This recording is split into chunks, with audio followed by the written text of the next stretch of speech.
Hello, everyone. My name is Matthew Perry, the sarcastic, charming, and funniest actor you may have seen on TV. Well, you probably know me as the famous Chandler Bing from Friends, and some of you can name other characters as well.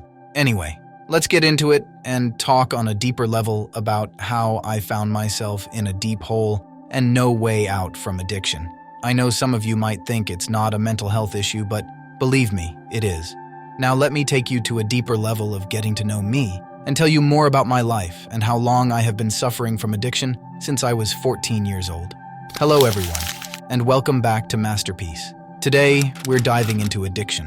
Whether you're a longtime subscriber or this is your first time here, I'm thrilled to have you join me. In this video, we'll be exploring its characteristics. Well, let's start from the beginning. There I was, 14 years old, taking my first drink, thinking I had discovered the solution to everything. Spoiler alert, it wasn't. And it was insanely weird to see a 14-year-old take such a path at such a young age. But you know what's funny, and by funny, I mean tragically ironic there, I was making millions of people laugh as Chandler Bing, while I couldn't even face my own reflection without chemical assistance. I mean, talk about method acting. I was playing a guy who used humor to mask his pain, while I was indeed, you get the picture. The jet ski accident in 1997? That was like getting a VIP pass to my own personal hell. Vicodin became my new best friend. Could that be any more destructive? The thing about pills is they don't care if you're making $1 million per episode or living under a bridge. They'll take everything either way. What's really been bothering me is that I can't remember 3 years of filming Friends. 3 years. Somewhere between seasons 3 and 6, it's just insane. Like someone took my life and put it on a TV with bad reception. Although, given some of my fashion choices in those seasons, maybe that's not the worst thing. That's right, there are whole chunks of the most successful show in the world that I was physically present for, but mentally, I was about as there as Janice's subtle laugh. While everyone was laughing at Chandler's jokes about his dysfunctional childhood, I was living my own sitcom blooper reel. Except nobody was laughing, and there definitely wasn't a laugh track. Could my timing be any worse? Here's something they don't teach you in Hollywood 101. Trying to film the funniest show on television while being higher than Central Perk's rent, let's just say it's not exactly a walk in the park. Or should I say not exactly a walk-in fountain wearing designer clothes. And the really fun part? I can tell you exactly which seasons I was struggling the most with my weight. During season 3, I was taking 55 Vicodin a day. That's right, 55. I was basically a pharmacy with legs. You know how Chandler always had that particular way of emphasizing words? Because I was literally trying to remember my lines through a pharmaceutical fog. Oh, and here's a fun fact. I was in rehab while we were filming Monica and Chandler's wedding. Talk about the classic The One Where episode where it almost turned into the one where Chandler almost didn't make it because Perry was getting sober. The most Chandler Bing thing about all of this, while I was making $1 million per episode, I was spending most of it trying to feel normal. I was on the biggest show in the world, and all I wanted was to feel okay for 5 minutes. Could I be any more self-destructive? But you want to know the real punchline? Through all of it, the pills, the alcohol, the rehab visits that were becoming more frequent than Ross's divorces, I never missed a single taping. Not one. Because even when I was at my worst, Chandler was always there, waiting to make people laugh. He was better at being me than I was. The truth is, while everyone wanted to be a friend, I couldn't even be friends with myself. And that's the real joke, except it's the kind that makes you think instead of laugh. Although I suppose that's what you get when you let a sarcastic addict tell his life story. The thing about addiction is that nobody tells you that well. Actually, they do tell you, but you're too busy to listen. And let me tell you that success didn't fix it. Fame doesn't fix it. Having the best seat in the restaurant definitely doesn't fix it. I wanted to be famous so badly that steam was coming out of my ears. Turns out that steam was actually smoke from everything burning down around me. Or crashing your Porsche into an empty house right after leaving the hospital for pancreatitis. I mean, if that's not rock bottom, it's at least the luxury apartment right above it.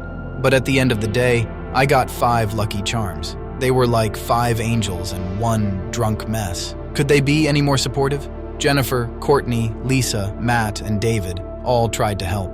They did that thing that real friends do, where they actually care if you live or die. Crazy concept, right? From the age of 24 to 34, my life was surrounded by constant filming and laughing all over. I guess I overused this sarcastic mechanism a bit too much, but who cares, right? I'm just being Chandler. But here's the thing. I wish I could tell my younger self this behind all the jokes, behind Chandler, behind the addiction. There was just a scared kid who needed help. And getting help? That's not the punchline. It's the whole point of the story. As Matthew Perry suffered for many, many years from addiction, anxiety, depression, and loneliness, his closest friends were always by his side, feeling and hurting for him. The story behind the laughter on Friends was far more poignant than any episode they filmed. While Matthew Perry battled his demons, his co-stars found themselves in an agonizing position watching helplessly as someone they loved spiraled into addiction. Matt LeBlanc's attempt to reach out, met with silence, epitomized the frustrating helplessness they all felt. His words, "They need to bottom out on their own," carried the weight of painful acceptance. Lisa Kudrow's revelation about the 2000 to 2001 season paints a particularly heart-wrenching picture. The woman who brought Phoebe's quirkiness to life described a set where laughter was tinged with worry, especially missing Perry's natural wit that had always brought their hard laughs. Jennifer Aniston's description of Perry as more sensitive than most girls I know adds another layer of complexity to his struggle. Here was someone deeply affected by others' perceptions while fighting his own internal battles. By all means, addiction, clinically known as substance use disorder, SUD, is a complex but treatable mental health condition that affects millions worldwide. Like diabetes or heart disease, addiction is a medical condition that responds to proper treatment and ongoing management, not a moral failing or character flaw. The brain changes significantly with sustained substance use.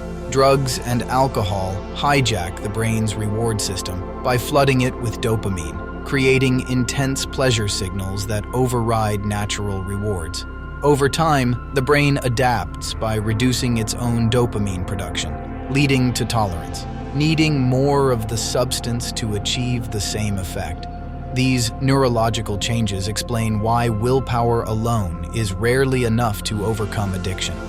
Recovery is possible through evidence-based treatments tailored to individual needs. Professional interventions often combine behavioral therapy, medication, support groups, and lifestyle changes.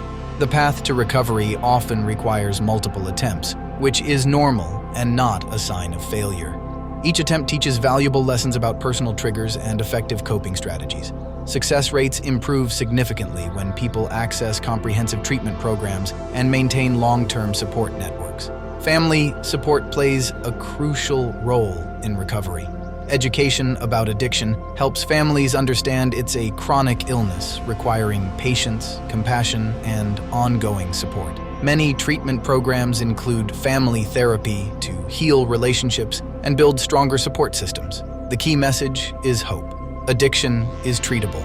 While the journey may be challenging, millions of people achieve and maintain recovery through proper treatment, support, and dedication to their health and well-being. And there you have it.